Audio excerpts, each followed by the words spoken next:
ለቅዱስ ጴጥሮስም ጌታ ተገልጾ እኔ አባቴ መንፈስ ቅዱስ አነ ፀሐይ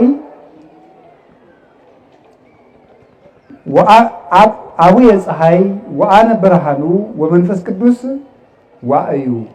አባቴ ፀሐይ ነው፣ እኔ ብርሃኑ ነኝ፣ ጸዳሉ ማለት ነው ይሄ። መንፈስ ቅዱስ ደግሞ ሙቀት ነው። አቡየ እሳት ወአነ ብርሃኑ ወመንፈስ ቅዱስ ነበልባሉ።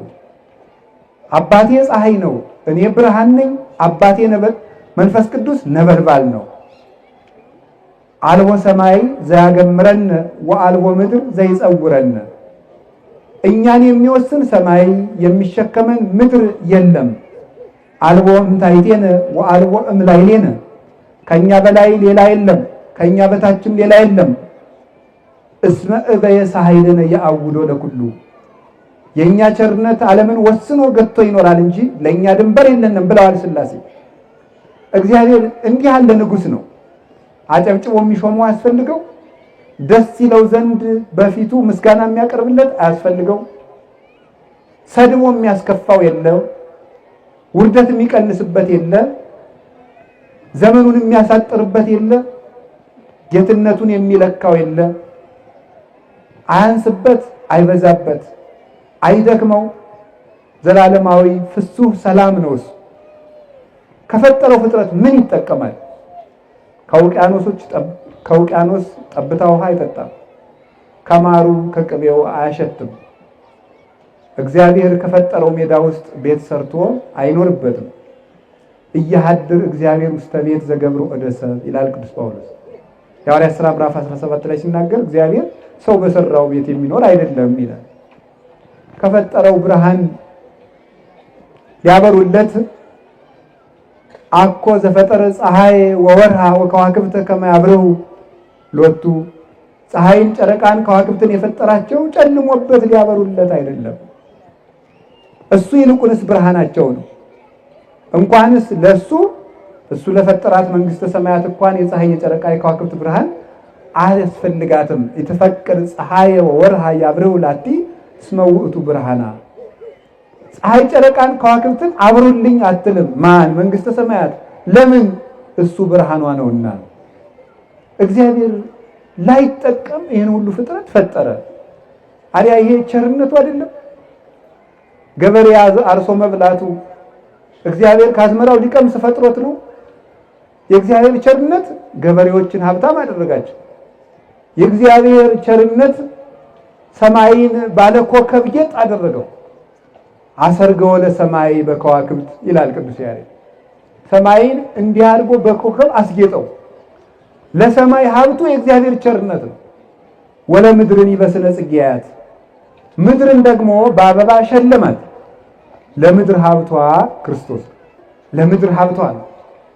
ቅዱስ ዳዊት እንደዚህ ነው አብዛይኮ ለብዕላ ያለው፣ ባለጸግነቷን አበዛህላት ለምድር። ለሰው ስር እንዳለው ለምድር ስር አላት። ለሰው አጥንት እንዳለው ለምድር አለት አላት። ለሰው ፀጉር እንዳለው ለምድር ሳር አላት። እንዲህ አድርጎ ይሰራል። ለሰው ደም እንዳለው ለምድር ውሃ አላት። እንዲህ አድርጎ ይመግባታል። ሰው ጥሮ ግሮ ልብስ ገዝቶ ይለብሳል።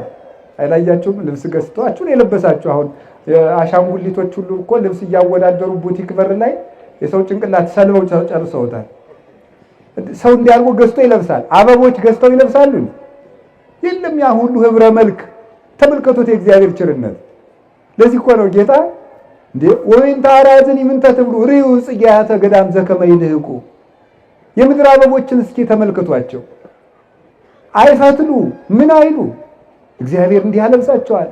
ወናሁ ጽጌ ገዳም ዘዮም ሃሎ የሰሜት ወደይ ውስተቶነ እሳት ዘከመስ ያለብሶ እግዚአብሔር። ነገ በእሳት የሚቃጠለውን ምድረ በዳ እግዚአብሔር እንዲህ የሚያለብሰው ከሆነ ፎኪያክሙ ፈድፋደ ወሕጹፃን ሃይማኖት ይላል። እሱን ልትወው። ዛሬ የምርቃት ቀን ነው። እናንተ እምነት የጎደላችሁ አልኩት እንዴ እናንተንማ እንዴት አያለብሳችሁ ማለት። የእግዚአብሔር ቸርነት ይኸው እንዲህ አድርጎ ይኸው ሁሉ ዓለም ፈጠረ። ደስ አይላችሁም? ሳይሉ ለእግዚአብሔር መላ ምድረ። የእግዚአብሔር ቸርነት ምድርን ሞላ ማለት ከዳዊት ጋር አሁን ነው አብሮ። ወበቃለ እግዚአብሔር ጸና ሰማያት ወምስትንፋሰ አፉሁ ኩሉ ኃይሎሙ። የእግዚአብሔር ቸርነት ምድርን ሞላ። አይጥን የፈጠራት እኮ የእግዚአብሔር ቸርነት ነው። እስቲ ማምላክ ምን ልታደርግለት ነው? ተመልከቱት ቸርነቱን። ጓጉንቸርን የፈጠረው ምን ሊያደርግለት ነው? ቅማል ቁንጫን የፈጠረ እግዚአብሔር ምን ሊያደርግለት ነው? ቀንዳውጣን የፈጠረው ምን ሊያደርግለት ነው? እባብን የፈጠረ ምን ሊያደርግለት ነው? የምትንጨረጨረውን ወፍ የፈጠራት ለምንድን ነው? አሁን ቢምቢ በጣም ረባሽ ናት። እኛን ራሱ ገዳም ውስጥ ትበጠብጠናለች። በተለይ እንግዳ ከሆናችሁ ትባላለች። በጣም እንደው አሁን ደግሞ ጮኸቷ ነው የእሷ መከራ ከባድ ናት። እንደው አንድ ሊቅ ምን አሉ? የእግዚአብሔር ቸርነቱ የቢምቢን አካል ማሳነሱ አሉ። ዝሆን ብታክል ኑሮ እኮ ማደሪያ የለንም። በአንድ ቀን እኮ ከተማው ተፈቶ አልደረበሉት። ሶስቱ ቢጮሁ ይበቅናል። እረፍት የለም።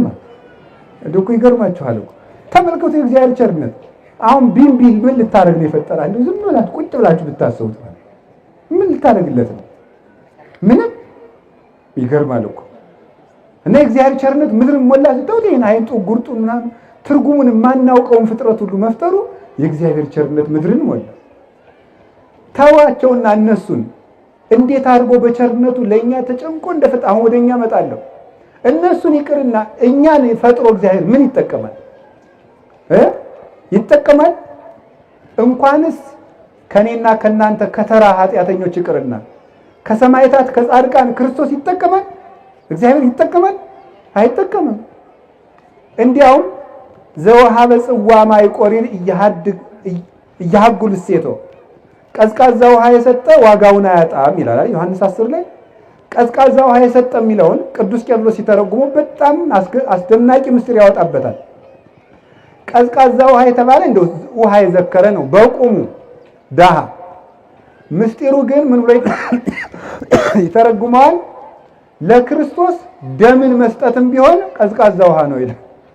ምክንያቱም እሱ ከሰጠን ቸርነትና ጸጋ አንፃር የሰው ስጦታ ትርጉም የለውምና ለሱም አይጠቅመውምና